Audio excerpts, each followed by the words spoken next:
तर आज होता डे 3, तो म्हणजे हळदीचा दिवस. तर आमच्याकडे हळदीसाठी असा मांडव घातला जातो दारात. तर मांडव घातला होता, मस्त रांगोळी काढली होती. त्यानंतर नवरी नवरदेवाची एंट्री झाली आणि अशा पद्धतीचे हळदीचे रिच्युअल्स कोणाकोणाकडे असतात ते मला कमेंटमध्ये नक्की कळवा. आधी नवरी नवरदेवाला अंघोळ घातली जाते आणि त्यानंतर खूप फनी फनी गेम असतात. सगळे गेम नवरी आणि नवरदेवाने मस्त असे एन्जॉय केले आणि हे सगळं झाल्यानंतर हे दोघेही जण आउटफिट्स चेंज करून आले, जे त्यांच्या हळदीचे मेन ड्रेस होते ते. आणि इथे ना ताईचा मेकअप, हेअरस्टाईल हे सगळं मी केलं होतं आणि ही हेअरस्टाईलला मला खूप जास्त आवडली. त्यानंतर आम्ही व्हेन्यूला पोहोचलो.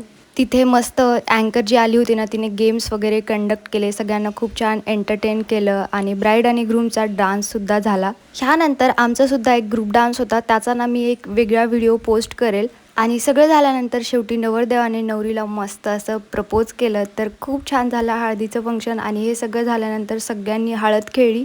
तर असा होता डे 3. तर भेटूयात आता वेडिंग डेमध्ये म्हणजे डे 4ला. चला तोपर्यंत बाय.